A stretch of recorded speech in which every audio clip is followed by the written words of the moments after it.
In January 1904, the Herero and Nama people of Namibia rebelled against their German colonial masters. However, their rebellion stood no chance against the oppressive German regime. By 1908, Germany had succeeded in squashing the rebellion, but the consequences were disastrous. Germany's victory over the rebellion resulted in the annihilation of approximately 80% of the Herero people and 50% of the Nama people. This was the first genocide of the 20th century. While the German government has officially issued an apology and even offered to pay 1.1 billion euros to fund development projects in the areas affected by the genocide, the fact is, it does nothing to remove the horrors and abuse experienced by the Herero and Nama people. Welcome to Unveiled History.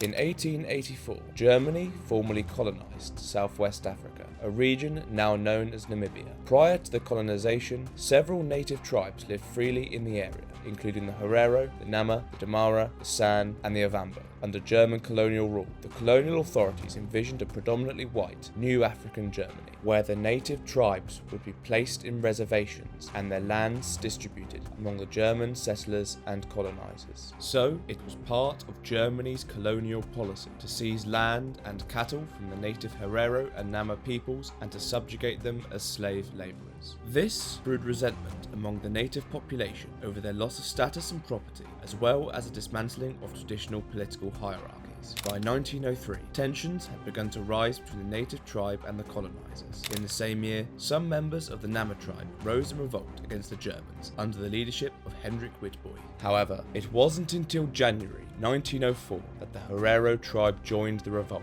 leading to a mass-scale rebellion in the region. But something happened in 1903 that pushed the Herero to join the rebellion. They had heard of a plan by the Germans to divide their territory with a railway line and set up reservations where they would be concentrated. Prior to this time, the Herero tribe had already ceded more than a quarter of their lands to the German colonists. In addition to this, Germany enforced a new policy on debt collection, which was enforced in November 1903. For many years, the Herero people borrowed money from colonist moneylenders at a high interest rate. However, much of this debt went uncollected because the people had no means to pay. The governor of the region decided to do something about it. He decreed, with good intentions, that all debts not paid within the next year would be voided. But, in the absence of cash, the moneylenders seized cattle or whatever objects of value they could get their hands on as collateral. This fostered a sense of resentment towards the Germans on the part of the Herero people, and eventually led to the uprising. In late 1903, the Herero people saw an opportunity to revolt when the governor of the region took his troops and went south to squash a distant Khoisan tribe who resisted Germany's demands. In January 1904, the Herero population, led by Chief Samuel Maharera, carried out a large armed rebellion which succeeded initially. The German ruling forces were unprepared for the attack, and approximately 123 German colonial settlers were killed by the Herero. Emboldened by the success, the Herero continued to launch attacks against the Germans and even rejected the governor's offer of peace. According to the reports, the Germans did not take the defeat lightly. To them, it was more than a defeat. It was humiliating because what they called a rabble of half-naked savages were able to defeat their own brilliant modern army. While the governor of the region was trying to negotiate for peace and an end to the war, the Germans in Germany were calling for blood revenge. Seeing that the Hereros were not keen on surrendering, the governor called for reinforcements, and Germany dispatched Lothar von Trotha, a military commander. While the governor wants to defeat the Herero rebels and negotiate a surrender, Lothar had a different approach. He intended to crush the rebellion through military force, and that was exactly what he did. By the late spring of 1904, German troops began to pour into the region, and in August 1904, the main Herero forces were surrounded and crushed at the Battle of Waterberg. But this was just the beginning of the genocide. After he was appointed for the job of crushing the rebellion, General von Trotha said, "I know the tribes of Africa. They are all alike. They only respond to force. It was and is my policy to use force with terrorism and even brutality. I shall annihilate the African tribes with streams of blood and streams of gold." Trotha's statement was exactly what he replicated in the region. In August 1904, Trotha abandoned negotiations for a surrender and attempted an aggressive encirclement tactic. The Hereros were surrounded by Trotha's troops at the Battle of Waterberg, eventually leading to the death of 3,000 to 5,000 Herero fighters. However, despite Trotha's brutal tactics, most of the Herero managed to escape into the Omaheke Desert and attempted to reach the British protectorate of Buchananland, but the German forces forces refused to let them flee and pursued them further into the desert.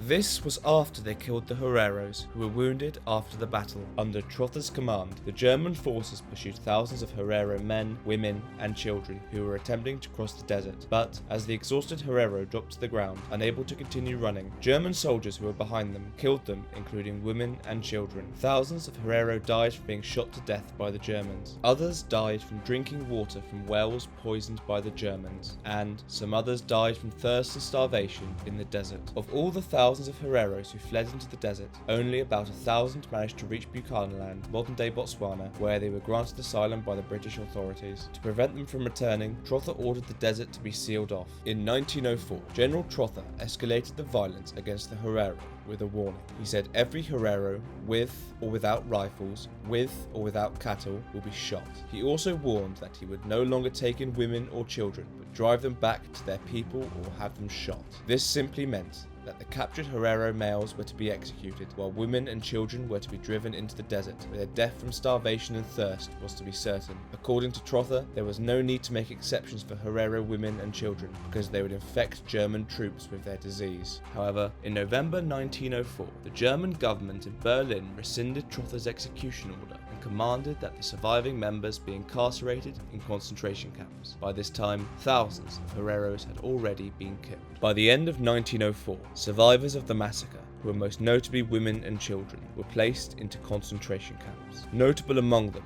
was the Shark Island concentration camp. Living in these camps was terrible, as the survivors were forced to work as slave labour for the German military and the settlers. Many Herero died of disease, exhaustion, starvation, and malnutrition. Despite the bad conditions in the camp, including a lack of good food and a lack of medical assistance, the prisoners were taken outside the camp every day for labour under harsh treatment by the German guards, and any sick person was left without any care or medical assistance. Shootings, hangings, beatings, and other harsh treatment of the forced labourers were also very common. Aside from forced labour, the Herero survivors were used for medical experiments, and the illnesses or the recoveries from them were used for research.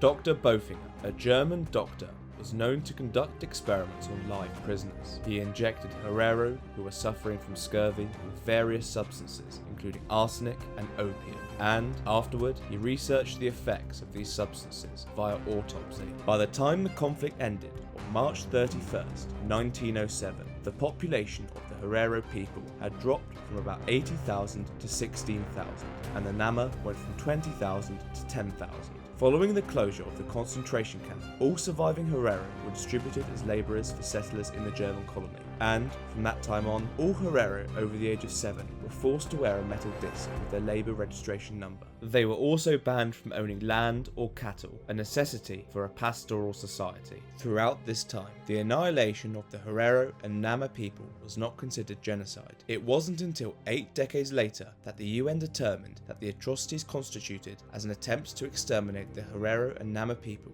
in German Southwest Africa, thus naming it the genocide of the Herero and Nama people. Although Germany has made some efforts in terms of reparations, the consequences of the atrocities committed by the colonial Germans on the Herero and Nama people are still in effect today.